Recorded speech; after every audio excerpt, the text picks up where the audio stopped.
Good evening everyone, welcome to our channel doctor trader. তো আজকে actually অনেকগুলো trade হয়ে গেছে, 3টে ট্রেড হয়ে গেছে, অ্যাকচুয়ালি 4টে ট্রেড হয়েছে, একটাতে দুবার করে নিয়েছিলাম।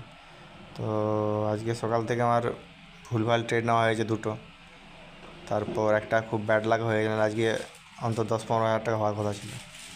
তো দেখাবো আজকে মার্কেটটা আপনাদের কীরকম ছিল। আর আমি জেনারেলি ট্রেড করতে চাই ফার্স্ট হাফে, বাট আজকে মুভ দিয়েছে হচ্ছে সেকেন্ড হাফে। তা আমি হোল্ড করে রেখেছিলাম, কিন্তু ব্যাড লাকে ট্রেলিং স্টপ লস হিট হয়ে গেল। আমি দেখাবো আমারও কিছু ভুল হয়েছে আজকে, এবং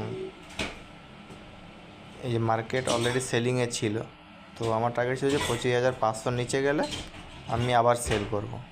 ওকে, তো 5 মিনিট চার্টে দেখুন, এটা প্রথমে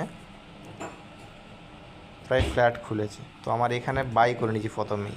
তো এটা আমার ফার্স্ট মিস্টেক হয়েছে। এটা আমি ভাবলাম প্রথমে এইসব জায়গায় ছিল, মানে মনে হয়েছিল যে হ্যামার হয়ে উপর দিকে যাবে। তো আমার এটা ভুল হয়েছে, আমি ক্যান্ডেল ক্লোজের পরই জেনারেলি ট্রেড নিই, বাট এটা আমি আগেই ট্রেড নিয়ে নিয়েছি এবং সেটা স্টপ লস হয়ে, স্টপ লস যেতে আমি এখানে আবার ট্রেড নিতে পারিনি। অরিজিনালি আমার টার্গেট ছিল যদি ভালো কিছু ক্যান্ডেল পাই, একটা দুটো, তাহলে আমি তার নিচ থেকে শর্ট করব, ঠিক আছে, বাট আমি পাইনি। তখন তারপর আমি এই ক্যান্ডেলের নিই, বাট আমার অতটা ভালো লাগছিল না, আবার এক্সিট করে যাই। দিয়ে তারপর আবার এখানে নিয়েছিলাম ট্রেড, এই সব জায়গায় 10টা 50 নাগাদ।